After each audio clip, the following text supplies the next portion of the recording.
Hello and welcome back to the channel. If you're a Battlefield fan, then right now is a very exciting time. With the recent Battlefield 6 multiplayer reveal event, we were given a ton of information. Definitely a lot more information than what I thought we was going to receive from this event. But in this video, I really did want to go over some of the key points that I thought were most important out of the whole event. And there definitely is a lot to unpack, but I figure we'll start with the single player story for Battlefield 6. The year is set in 2027, with major European countries leaving NATO, leaving the US and its allies with the fallout of the world.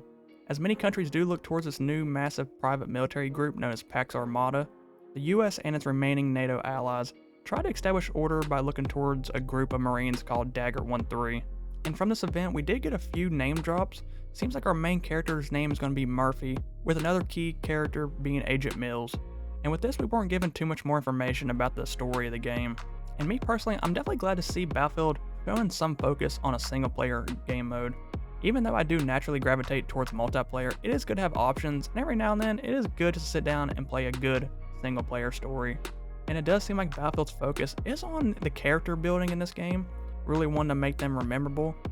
But we will have to wait and see how much of a good job they do when we do get our hands officially on the game.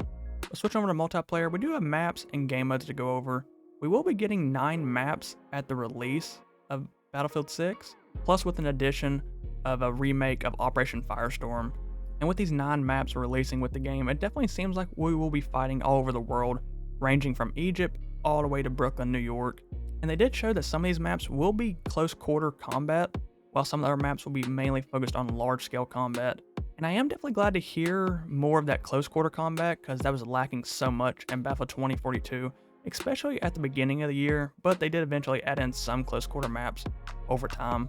And I do feel like the better Battlefields always had a good blend of both, so hopefully with this one, we will get about an even matchup when it comes to large scale and close quarter. But I do understand that Battlefield is mainly focused on the large scale aspect, if when it comes to vehicles and destruction, but it is always good to have that variety there. But as it goes for game modes, we will be having our traditional game modes back, like Conquest, Breakthrough, and Rush. Plus, we'll have additional TDM, Squad TDM, Domination, King of the Hill, and their newest addition, Escalation. And all these modes will be featured in the All Out Warfare game mode.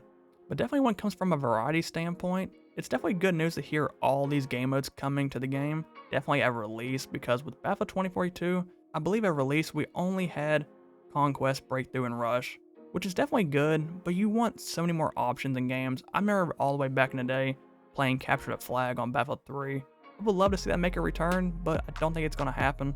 But as well, they did mention that we will be getting more maps, game modes, and weapons throughout the life cycle of Battlefield 6 after launch. So of course, as we all figured, they are still going with the more live service model. Now me personally, I wouldn't mind this model. They've been doing it for years, but it just feels like we are getting such a lack of quantity and quality when it comes to content. Definitely when you compare it to the DLCs that we used to buy back in the day for the older Battlefields. Trust me, I'm definitely glad to not be buying DLCs anymore, but I just don't feel like we are getting that same quality there when it comes to the content that we're getting nowadays for these more live service model games. But definitely one word you heard a lot from the event was destruction. And just from looking at the footage, a lot of the destruction to me resembles a lot of Bad Company 2 vibes, and I couldn't be more glad to say that considering how good Bad Company 2 destruction was, and just overall the game. And it definitely seems like anything in this game is destructible, even walls and floors and buildings by themselves. And it definitely seems like they gave us a bunch of different ways to create destruction in this game, especially with the addition of sledgehammers. You can actually take out a floor below you to open it up and maybe get an advantage point on some enemies. And in my last video, I did go over doors being breachable in the game, and I thought maybe they'd only keep this to a single player, but looks like they did bring it to multiplayer as well. Because in some footage, we did see players shooting doors and blowing them up, and I'd imagine you can use sledgehammers as well. And not only can we enter buildings through doors, but we were also shown that we can actually enter buildings using ladders and climbing through windows, which is pretty cool. I never thought to see that in a Battlefield game, so they're definitely getting creative when it comes to this game. But after the event, we were showed some of our favorite streamers playing the game, and through that gameplay, I did see a tank explode, and the top of the tank went flying in the air, so it definitely seems like Battlefield is focusing a lot more on cinematics in a way when it comes with their destruction. I would imagine at times when playing this game, it's going to feel a lot like a movie. I don't think they'll ever reach the cinematic level of a Battlefield 1, but they might do it more in an arcade-ish way with this game. And seeing their focus so much on destruction, it definitely puts me at ease a little bit, because as we all know, destruction was lacking so much in Battlefield 2042, and to see it be such a main focus, it definitely gets me excited. But as it goes for classes, traditional classes are back in Battlefield 6 with Assault, Engineer, Support, and Recon. And unlike the beginning of Battlefield 2042 where each character could have almost any gadget and weapons, each class in Battlefield 6 will have their own unique weapons and gadgets. And so far from the gameplay we've seen, it looks like Assault will have ARs, and their classes will come with stem shots and enhanced movements abilities. And it seems, of course, that Engineering will mainly be focused on destroying vehicles and repairing, and it does seem like their main focus of weapon of choice will be carbines. And as it goes for Support, they will mainly be focused on LMGs, of course, no surprise there, but they will have the ability to revive players, and it does look like you don't have to charge those paddles. I do kind of miss that from Battlefield 4, but I'm definitely glad they don't have it, because it got kind of annoying, only, half charge and then somebody's only 50% health. And they also have the ability to deploy ammo and meds and set up a deployable shield.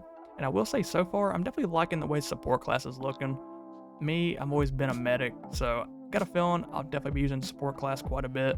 And last but not least, we do have Recon, and of course their weapon of choice is going to be snipers, but they also come with some pretty nifty gadgets like a Recon drone resembling an MAV.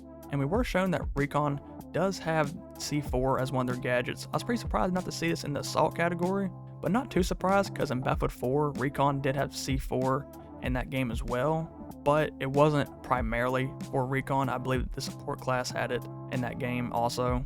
But it will be interesting to see if Recon is the only class to have C4 in this game.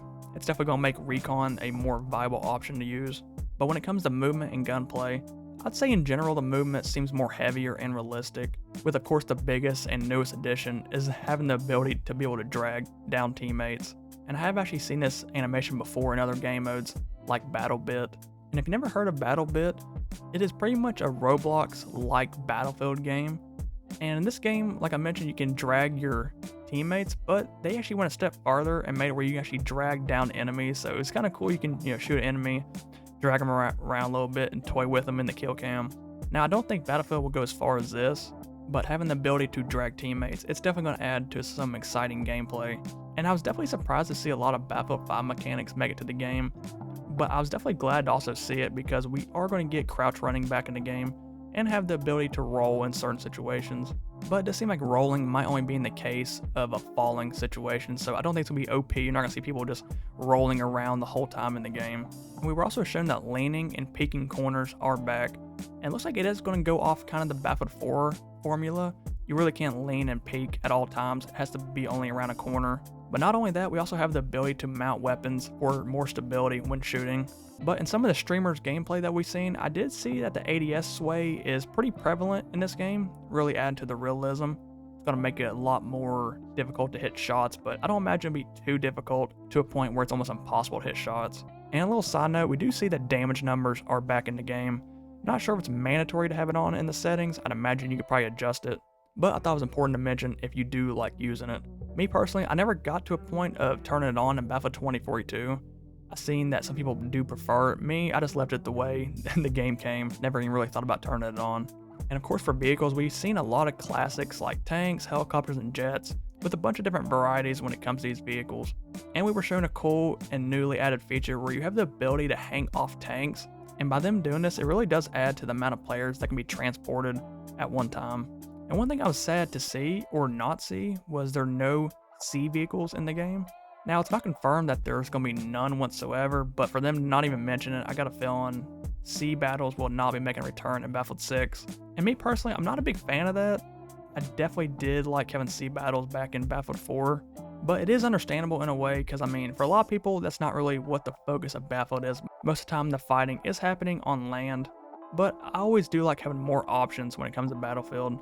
But it just looks like this couldn't make the cut. Maybe there'll be plans for the future to add in some maps that will have some sea battles. We'll just have to wait and see. And definitely a big key takeaway from the whole event was Portal is making a return, and it looks like they are giving us full control of the Portal game this time around, allowing us to get really creative. And it seems like it won't just stop at creating, different situations on the battlefield, but allowing us to like create challenges and stuff, kind of GTA style, that other people can't experience. Now me personally, I never did create anything in Portal in Battlefield 2042, but seeing as much as you can do in this new Portal coming up, I definitely might have to give it a shot this time around. And it's definitely gonna be fun and crazy to see what all the community comes up with in the Portal game mode this year. And at the end of the event, we were given a very small clip of what I believe to be the next Battle Royale for Battlefield, and it looks like they are expanding off the Firestorm concept that we've seen from Battlefield 5. There's not really too much to go off of. From what we've seen, they were pretty hush-hush about the whole thing. But when it comes to my opinion of a Battle Royale, I could leave it or take it. I just don't think it should be a main focus for a Battlefield game. So if this was something that never really, competed with other pieces of the main Battlefield 6 game, and this was just something of a little side project, I'm fine with that. But if this took time away from like some important aspects of Battlefield 6, I'll be a little disappointed. I definitely don't want to hear this took away from my sea battles. I'm pretty disappointed about that still. And that is going to do it for us information-wise. There was a lot to go over, but I tried to shorten it and sweeten it up a little bit. But in my personal opinion, I think Battlefield 6 is going in the right direction. I don't think they'll ever reach the level of a Battlefield 3 and Battlefield 4. But I think they are doing their best while staying in a live service model, and plus trying to stay current with some of the younger players by adding in a Battle Royale. But I am pretty excited to try out their single-player experience. We'll see how good it is. And before I forget, we do have some open beta dates. And it seems like everyone can experience the open beta on August 9th through the 10th, and as well August 14th through the 17th. And as well, we did get an official release date for Battlefield 6, which is going to be October 10th. And me hearing that is so much sooner than what I thought we was going to get it. I guess they're really trying to avoid releasing around GTA 6 as much as possible. And as a fan, I'm excited the game coming out that soon, but I just don't want it being half-baked like we seen what Battlefield 2042 was. Hopefully we don't see that though. But let me know your feelings on everything that we've seen at the event down in the comments below. And if you enjoyed the video, please like and subscribe.